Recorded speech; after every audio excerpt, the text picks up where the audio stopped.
Well, my parents had been fantastic throughout my whole student career. I mean, getting me to go to Lakeside, that my senior year at Lakeside where I wanted to take time off and do this job at TRW, they'd been very supportive of that, letting me live down in Vancouver, Washington. I challenged them a little bit when some of my coworkers at TRW said I should skip undergraduate and just go to graduate school. And they were not enthused about that. It looked like I would have an opportunity to do that, but I didn't. I just went to Harvard. And that was another case where they were right, that socially being with other undergraduates was good. I got to take graduate courses up at MIT, and I did that to a limited degree. So I kind of had the best of both worlds. Anyway, when it came time to go on leave from Harvard, the policies of the school about if you're gone, letting you come back are incredibly generous. And so if the enterprise had failed, then I would have been back. And so my parents were a little surprised and kind of wondering what it meant, but they were pretty supportive. And in fact, when we got into this legal dispute with Pertec, my dad gave me good advice. He was very supportive on that, and so we saw that through.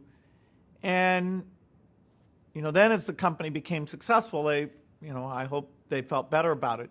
The only really bad case was if I stayed and the company was kind of mediocrely successful. If it failed, it would be okay. If it was a big success, it would be okay. And they could see I was very energized. And I thought, we needed to get in at the very beginning and not waste a year or two, which is what I had left of my undergraduate course requirements. Well, I think the American dream is this kind of a global dream now, that young people can come up with new ideas and create companies that make a contribution, not just jobs, but whatever their innovations that they bring about. Capitalism is this unbelievable open system that if you combine it with good infrastructure, good education, the creativity that we find for people who've had those chances is always going to surprise us. It's always going to come up with new seeds, new medicines, new software, new movies, things that are make the world a better place. Microsoft was at the center of the personal computer revolution, in particular the creation of a software market where you went out to lots of companies and encouraged them to write software for different applications, mundane applications, wild applications. That idea that you would encourage people to be creative and build software, and there'd be a whole industry around that. Microsoft believed in that, and no one else did. And so we got that going, and that's led now to where you have all these great choices, and it just keeps getting better and better. And it's because of the volume of machines out there, it can be sold very, very inexpensively. So that whole bootstrap, getting the industry going, making it personal, making there be lots of software, that's what we are the most proud of.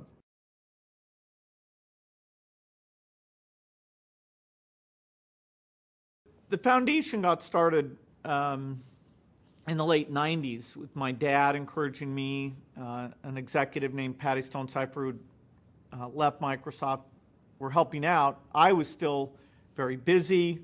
Our kids were very young, but we got going. We put computers in libraries in many different countries, including the United States. We did some scholarship things. We were learning about reproductive health and population issues, and that kept growing. And we met people who knew about vaccines, and so it was a part-time thing. Global health was a bit over half. The U.S.-focused library scholarship education work was over a quarter.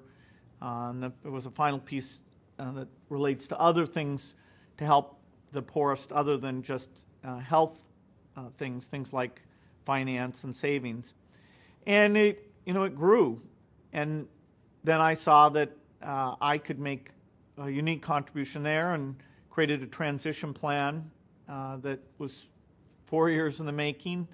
And so now I'm full-time at the foundation and playing a role of being the chairman and traveling a lot. So it's, it's equally challenging. It's very fulfilling. It's taking these resources that I'm lucky enough to have because of the success of Microsoft and giving those back to the society in a way that can have the biggest impact.